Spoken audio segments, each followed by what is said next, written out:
J-E-L-L-O.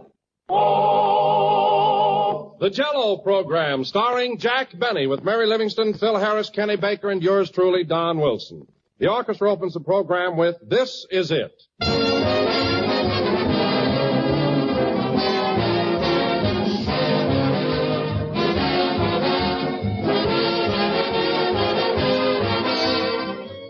You know, it's always quite a compliment to say that somebody is a good mixer.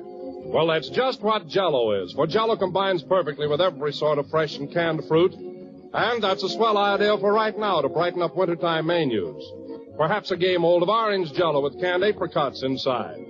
Maybe rich red strawberry Jell-O combined with sliced fresh oranges. Or delicious cherry Jell-O arranged in shining layers with sliced bananas and canned cherries. There are dozens of combinations to choose from, and they're all grand. For Jell-O brings you that wonderful extra-rich fruit flavor, so tempting and good it rivals the taste of the real ripe fruit. And Jell-O's clear, glowing colors look so lovely with the fruits held shimmering inside. So give your family some of these delicious Jell-O combinations soon. But be sure to make them with genuine Jell-O if you want to enjoy Jell-O's extra-rich fruit flavor. Look for the big red letters on the box. They spell Jell-O.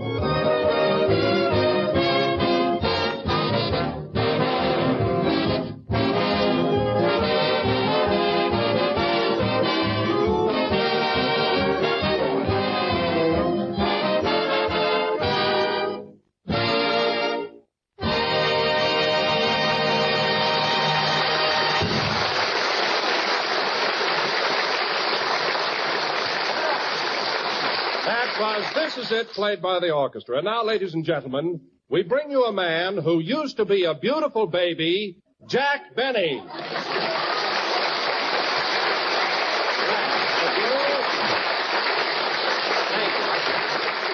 Hello again. This is Jack Benny talking. And, Don, I like that beautiful baby introduction. Was that just a lucky guess, or did you have authentic information? Well, Jack, when I was over to your house for dinner the other night, I took a peek at that old family album of yours. Oh, Don. And I must say you were a gorgeous infant. Were you really so good looking? Well, I don't want to sound foolish or anything like that, but for the first 17 months of my life, I was a length ahead of Robert Taylor.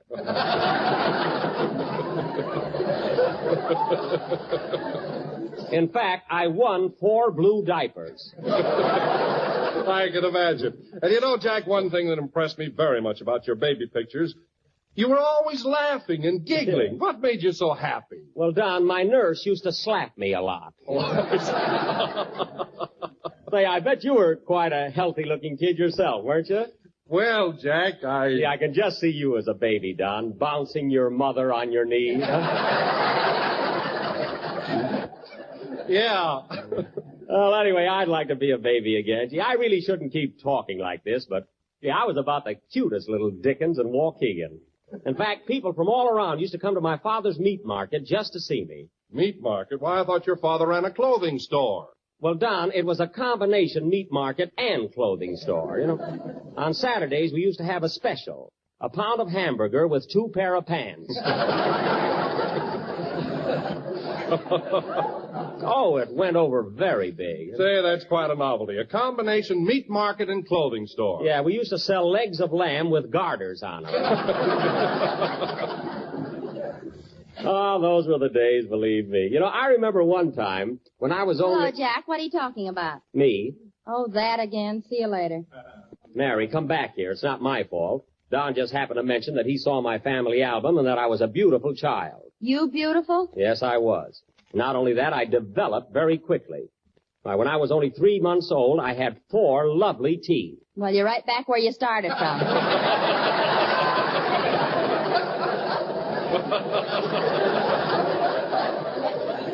Now, listen, Mary, I have a full set of teeth right now. And with the exception of a little argument I had with a cab driver in Toledo, they're all my own. Go on. You've got more bridges than San Francisco. Oh, running down San Francisco, huh? That's the trouble with you Los Angeles girls. Jack, did I hear you say that you had an argument with a cab driver in Toledo? Yes, but of course that was years ago. What was the fight all about? Oh, nothing. He just happened to say something I didn't like, and he hit me.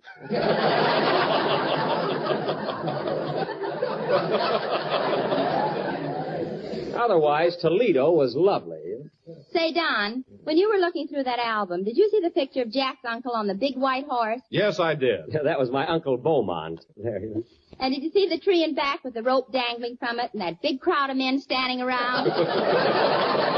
Mary, my uncle didn't steal that horse. That was just a scene from a Western movie he was making called The Code of the West.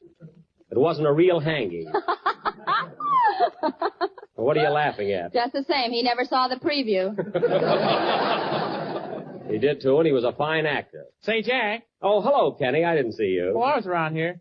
I heard you telling everybody what a beautiful baby you were. Well, Don brought up the subject. I'd have never mentioned it. Have you got any cute baby pictures, Kenny? None where I'm facing the camera.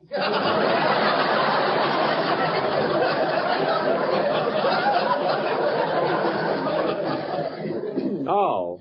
You know, Jack, I wasn't a very pretty kid, but I was as smart as a whip. Smart? I'll bet you were. All right, you can laugh. Yeah. But when I was 12 years old, I recited the Gettysburg Address. At 12, what's clever about that? Could Lincoln do it?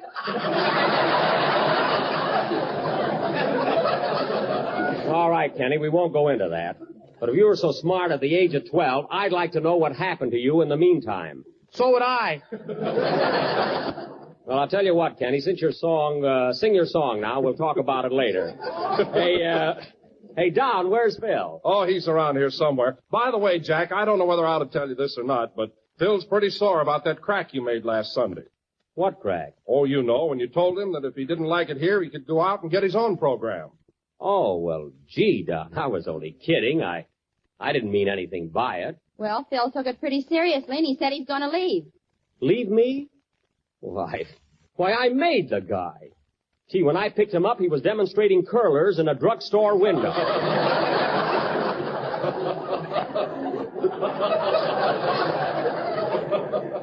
Oh, I must talk to him. Sing, Kenny. Gee, people are so sensitive nowadays. You tell them to quit and they quit. I can't understand.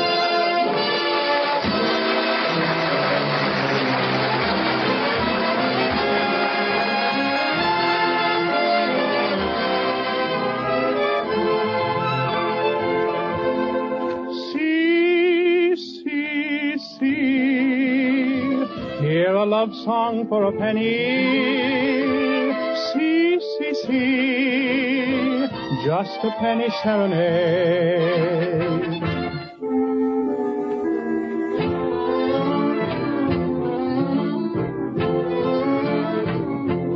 Once I strayed 'neath the window of a lovely, lovely lady, and she smiled while I softly played a penny serenade.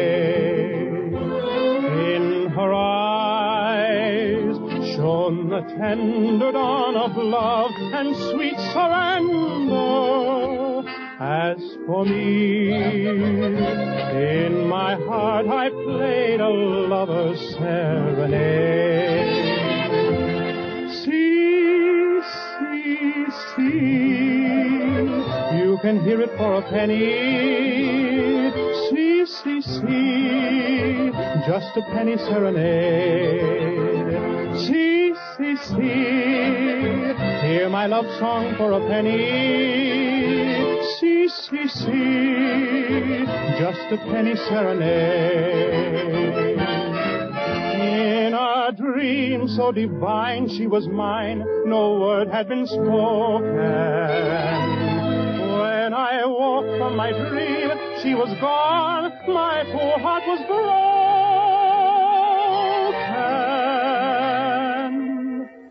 Still I pray that wherever she may be, she will remember in her heart. She will always hear my penny serenade. See, see, see.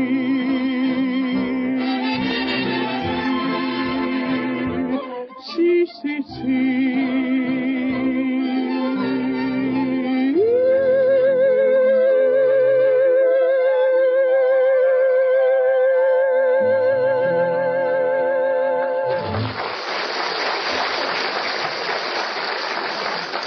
was Penny Serenade, sung by Kenny Baker, my favorite tenor. Say, Kenny, did Phil happen to say anything further to you about doing his own program? Yes, he mentioned it. He did, huh? Well, what'd he tell you? Plenty, but I ain't no pigeonhole. That stool pigeon. Pigeonhole. Say, Mary, did Phil say anything to you about this wild scheme of his? Well, yes and no. What do you mean, yes and no? Yes, he told me, and no, I ain't gonna tell you. Anyway, I think Phil ought to be at least loyal enough to discuss it with me before he takes any definite steps. Hey, Jack, here comes Phil now. Oh, yeah. Oh, hello, Phil. Hiya, Jackson. How's the boy? Jackson.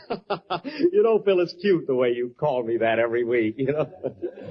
Say, what's this gag I hear about you getting your own program? It's not a gag. You and I have been fighting so much lately that I thought it'd be better to call it quits. Oh, that's silly. Silly nothing. You're just tough to get along with, and that's all. Who, me? Yes, you. You're always flying off the handle. I am not. I'm sweet and lovable. And you're always yelling and shouting at me. Shouting at you? And you're always losing your temper. Why, you baggy-eyed ingrate, I never lose my temper, and you know it. I love you, you rat. Oh, sure. Now, you listen to me, Phil Harris. Gee, you'd think they were married. Keep out of this, Kenny. Let's forget it, Jack. You're just tough to work for, and that's that. Oh, I'm tough to work for. Did you hear that, Mary? You think I was a regular Simon Legree? All you need is a whip. I wasn't talking to you. Now, look, Phil.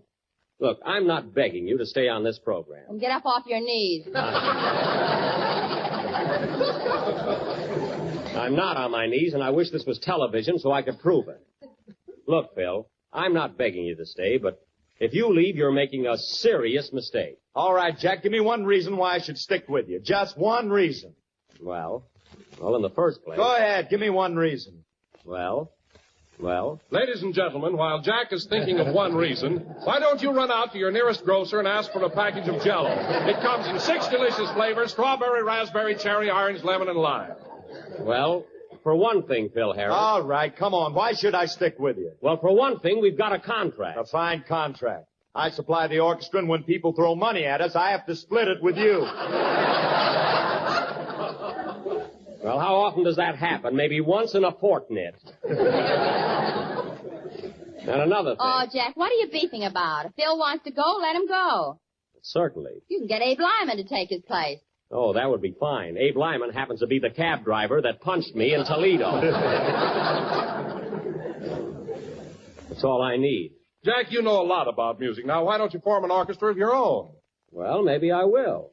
Say, I could organize a darn good swing band, believe me. If you do, I got a swell name for it. Never mind. What is it, Mary? Jack Benny and his cut rate 12. Listen, Mary, I don't have to worry about getting a band together because Phil is only bluffing. If he went out on his own, where would he get a sponsor? Don't worry about me. I've got a sponsor. Oh, you have, eh? Well, who is it? I mean, what's your product? Bixby's Bubble Gum. Bixby's Bubble Gum? I never heard of it. Well, here, have a stick. Keep it. Bubble gum. That's not the only offer I had. I could have gone on the air for Macmillan's Corn Plasters. Corn plasters? Yes, corn plasters. Well, that would be more your style. Half the time you're corny and the other half you're plaster.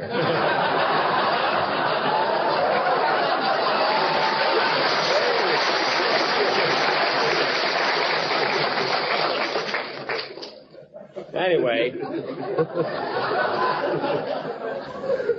If you're smart, Phil, you'd stay right here on the Jell-O program. And I'll try and make life a little easier for you. And now, ladies and gentlemen, pardon me, come in. Well, the mayor of Van Nuys. Hello, Andy. Hiya, Buck.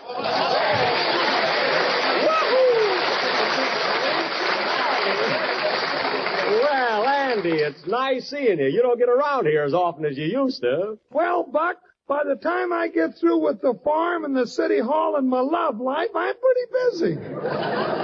Love, huh? Oh, so you're going in for a little romance, eh, Andy? Little nothing. She weighs 300 pounds.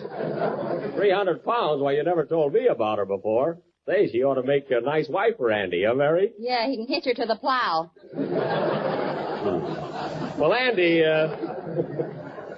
tell me, you're going to get married? Well, that's the reason I came down here, Buck. I'd like to ask your advice. Well, Andy, as long as you want my advice, all I can say is, if you love the girl, go right ahead and propose to her. Well, I have, but every time I do, she just looks at me and giggles. Giggles? And Pa thinks she's an idiot.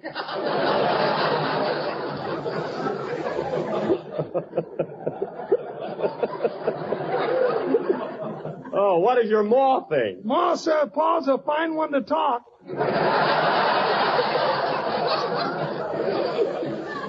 Well, Andy, don't pay any attention to them. Just follow your own heart. Say, is this girl from Van Nuys? Yeah, she's in business out there. She's a plumber. Oh, a lady plumber. Oh, well, 300 pounds. Say, Andy, how do you manage to hold her on your lap? Well, my hired man sits alongside of me. Well, Andy, all I can say is don't let anybody interfere with your happiness. If you love the girl, marry her. And I wish you a lot of luck. Thanks, Buck. I feel better now. That's good. Hey, Andy, stick around, will you? I'd like to talk to you after the program. Well, what about Phil? Well, it's a business proposition, and I don't want to discuss it in front of Jack. Now, Phil, you've got a number to play, so spit out your bubble gum and go to work. Okay, boss. Oh, Andy, how about coming over to my house tomorrow for dinner and bring your folks? Thanks, Buck. Is it all right if my girl comes along? Sure, Andy. Bring her to dinner, too. Why not? It's about time she lost some weight. Quiet, Mary. I'm just trying to be nice. Play, Phil.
This Can't Be Love, played by smiling Phil Harris and his Rhythm Rascals. And Phil, that's what I call real class. You know, that number had so much life and brilliance to it. Thanks, but I'm leaving just the same. Phil, I wasn't trying to flatter you. That number was swell, and I felt I ought to give you and the boys credit. All of a sudden, the orchestra is good. Yeah, some obviousness. No, I'm serious. Well, anyhow, to get on with our play, tonight, ladies and gentlemen, as I announced last week, we are going to present our version of the Encyclopedia Britannica. Now, I will play the part of... Say, Buck, it's none of my business, but did you hear Fred Allen Wednesday night? Allen? No, Andy, I missed him again. Tell me, what did my Oriental friend have to say? I mean, anything worth probing into? Oh, he hopped all over you, Buck. Yeah? He said he's going to push your spine so far down your pants you're going to walk like a tripod.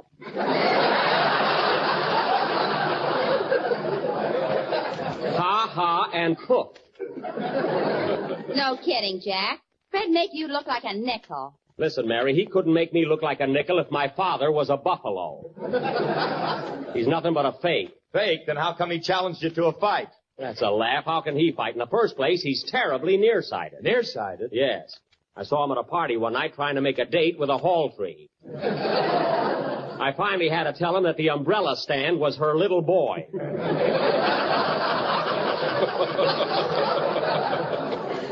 That guy. No kidding, Jack. Are Alan's eyes really that bad? Bad, Don. To him, Hedy Lamarr is just a gorgeous blur. I'd go in the ring with Alan anytime. Be careful. He might hit you from memory. Listen, Mary, he couldn't hit me if he put wheels on his wrist and they ran up to my nose on a track.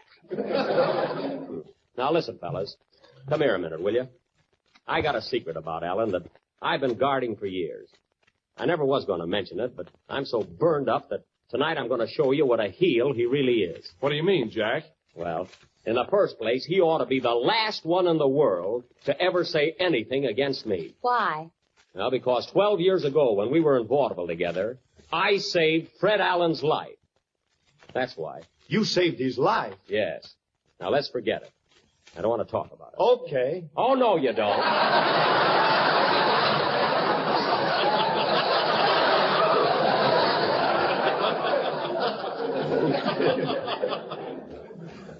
It was 12 years ago in Altoona, Pennsylvania. We were both on the same bill, Fred and I, at the Palace Theater. I'll never forget that night. Alan, who was then a juggler, was standing in the wings, waiting to go on. And I, the headliner, stopped to give him a word of encouragement. Hello, Freddie. Hello, Mr. Benny. Oh, you can call me Jack. What's the matter? You seem a little nervous tonight, Freddie. Well, gee, Mr. Benny, talking to a big star like you is quite a thrill for me. Oh, don't say that. Well, Freddie, Fink's mules are about through, so it's time for your act. So go out on the stage and juggle those clubs. Gee, I wish I was a great comedian like you. Well, why don't you try telling some gags while you're out there juggling? Oh, I can never think of anything clever to say. You see, folks? Well, keep plugging, Freddie. You might get there one of these days. They're ready for your act now. That was his theme song, folks. Chinatown. Get it? My first trick, ladies and gentlemen, will be juggling 3 Indian clubs at the same time. 3 clubs, some trick. There he goes, dropping him as usual. Darn it. We want Jack Benny. Yeah, bring on Benny. Altoona was one of my best towns, folks.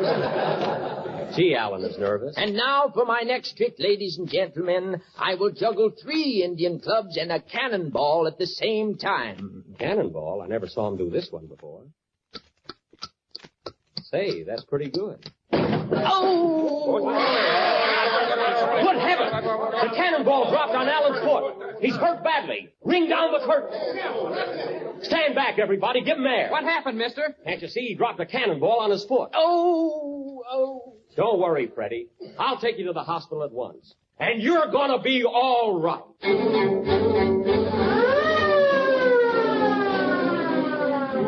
Well, folks, we finally got Alan to the hospital. And after I paid his entrance fee, which I never got back, they took him to the operating room, and the doctor called me aside and said, Mr. Benny, I'm afraid this is serious. What do you mean, doctor? When that cannonball dropped on Alan's foot, it severed the femur and the anterior portion of the tibia. Oh, my goodness. There's only one thing that can save him. What's that, doctor? I'll do anything. He must have a blood transfusion immediately. A blood transfusion? Thank you. Well, doctor, all I can say is, this unfortunate young man is my friend. And if my blood can save his life, I am ready. So they took Alan to the operating room, placed my foot next to his, And the doctor said to the nurse... Are you ready for the transfusion, Miss Stewart? Yes, Doctor. Then hand me that ice pick. Wait a minute. Don't I get an anesthetic for this? Yes. Oh, nurse, fan Mr. Benny with a herring. If you do, I'll snap at it. Make it quick, Doctor. Oh, Doctor. Hurry, Doc, please. Alan is sinking fast. All right. We'll just tap your vein here and attach a hose to it. Go ahead, Doctor. I'm not afraid. Oh, I'm in awful pain now, folks. See what I went through for that mandarin? There we are. All right, Miss Stewart, open the valve and draw the blood. Yes, Doctor.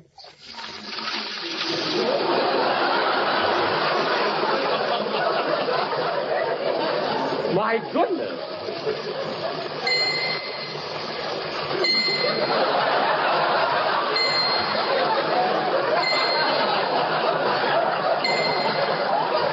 Here, take it easy, Doc. That's not ketchup, you know.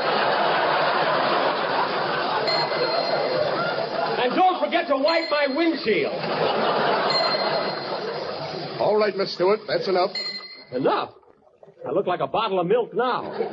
But it was worth it for good old Fred. So thanks to me, the transfusion was successful. And the next day I visited Alan in his private room in the hospital, which I also paid for. Hello, Freddie. How do you feel, kid? I'm much better, Mr. Benny, and as long as I live, I will never forget what you did for me. Don't mention it, Freddie. You know, Mr. Benny, since that transfusion yesterday, I feel entirely different. I feel so mentally alert. No fooling. I keep thinking of jokes all the time, and I owe it all to you. Now, please. Here, Mr. Benny, have a cigar. Oh, thank you. I'll smoke it later. No, smoke it now. Here, I'll light it for you. Okay. Say, this cigar is very... Why, darn you, that cigar was loaded. Oh, ho, ho, ho. That's my first joke. So you see, ladies and gentlemen, my blood not only saved Alan's life, but made him the comedian he is today. I thank you.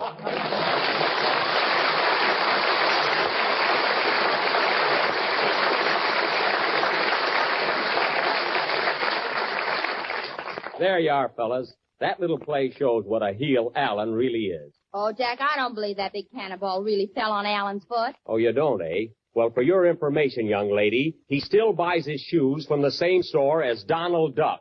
Play, Phil. Ease, speed, and mouth-watering goodness combined in one delicious new dessert. You'll want to try it and try it soon.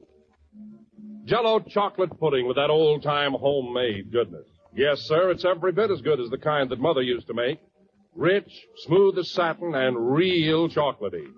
Full-flavored and tempting with a grand appetizing color and a marvelous taste. For Jell-O chocolate pudding is made with the fine, wholesome ingredients, the kind you'd use yourself right in your own kitchen. You'll enjoy every creamy spoonful, and you'll enjoy the other two flavors just as much. Jell-O butterscotch pudding and Jell-O vanilla pudding. For all three new Jell-O puddings are smooth and rich-tasting and delicious. And all three are easy to make. You'll find the simple directions on every package, and the handiest way to buy is 3 packages at a time. So ask your grocer tomorrow for Jell-O chocolate, butterscotch, and vanilla pudding. The real homemade kind. This is the last number of the 17th program in the new Jell-O series, and we will be with you again next Sunday night at the same time. And don't forget, folks, if you have not already done so, you can help fight infantile paralysis by joining the March of Dimes. You know, Mary, I hated to expose Fred Allen like that, but after all, what could I do? Well, I don't blame you.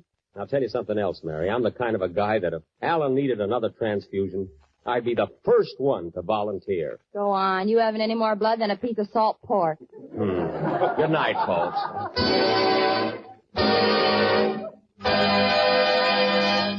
J-E-L-L-O. Kenny Baker appears on the Jell-O program through courtesy of Mervyn LeRoy Productions. This is the National Broadcasting Company.